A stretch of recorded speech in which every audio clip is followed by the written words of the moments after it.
Hi guys! For today's video, gagawa tayo ng macaroni salad na dessert.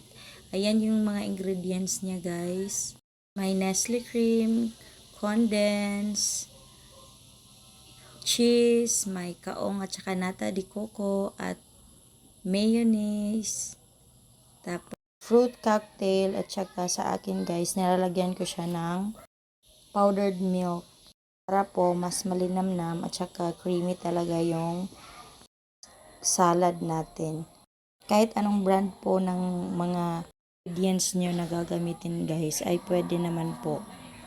Syempre guys, yung pasta pala natin. Yan, luto na yan guys yung pasta natin. Tapos, paghahalo-haluin lang natin yan guys. Yung lahat ng ingredients niya guys. 1/2 kilo lang yung ginamit ko na pasta guys. Tapos, yung dalawang condense ang ginamit ko. 1.5 na Nestle cream. Ngayon is guys, isa't kalahati na pouch na 470 ml ang ginamit ko sa 1/2 kilo na pasta.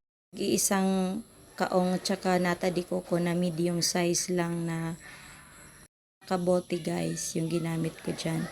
At isang 135 grams na pouch na powdered milk ang nilagay ko guys para mas lalong sumarap at creamy ang ating ginagawang macaroni salad. Ito naman po ay version ko lang po sa paggagawa ko ng macaroni salad.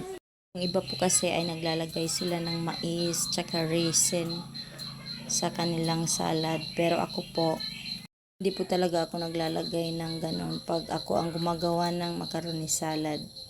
Pwede naman po lagyan, nasa sa atin po yun kung anong mga ingredients yung hahalo natin sa ating salad. Yan na guys, halu-haluin lang natin yan. Perfect na lasa na yan guys. Sa akin po, perfect na po yan yung timpla niya. Pero, nasa sa inyo din po yun. Kasi may iba na gusto ng matamis masyado at may iba na matabang lang yung gusto. Pero ito guys, para sa akin, tamang-tama na talaga yung timpla niya. Ayan guys, i-chill lang natin ng ilang oras at ready na yan siya kainin. Gumawa pala ako nito guys kasi birthday ng mama ko at yan yung pinaka-paborito niya na dessert. Ayan guys, ready to eat na. Kain na po tayo. Thank you for watching guys. Sa susunod ulit. Bye!